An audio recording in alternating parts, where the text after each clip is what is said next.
രാജു ഇത്രയും ചെറിയൊരു പടമെടുക്കുമെന്ന് വിചാരിച്ചില്ല. എമ്പുരാൻ ടീസർ ലോഞ്ച് വേദിയിൽ മമ്മൂട്ടി. സിനിമാ പ്രേമികൾക്ക് ഒന്നടങ്കം കാത്തിരിക്കുന്ന ചിത്രമാണ് പൃഥ്വിരാജ് മോഹൻലാൽ കൂട്ടുകെട്ടിൽ ഒരുങ്ങുന്ന എമ്പുരാൻ. മുരളി ഗോപി തിരക്കഥ എഴുതി പൃഥ്വിരാജ് സംവിധാനം ചെയ്യുന്ന ചിത്രത്തിന്റെ ടീസർ പുറത്തിറങ്ങി. നടൻ മമ്മൂട്ടിയാണ് ടീസർ ലോഞ്ച് ചെയ്തത്.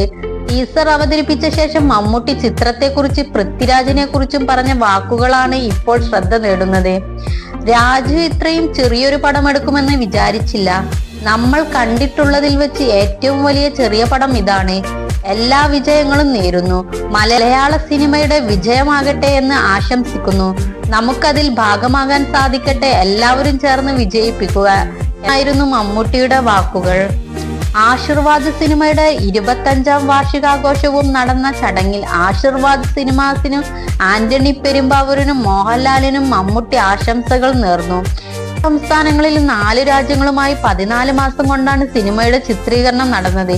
എമ്പുരാനിൽ ലൂസിഫറിൽ നേരത്തെ തന്നെ ഉണ്ടായിരുന്ന മഞ്ജു വാര്യർ, ടൊവിനോ തോമസ്, ഇന്ദ്രജിത്ത് സുകുമാരൻ, സച്ചിൻ ഗദേക്കർ, മനോജ് കെ ജയൻ, ബോബി സിംഹ തുടങ്ങിയ താരങ്ങൾ കൂടാതെ സുരാജ് വെഞ്ഞാറമൂട് തുടങ്ങിയ നിരവധി താരങ്ങൾ ഈ സിനിമയുടെ ഭാഗമാകുന്നുണ്ട്.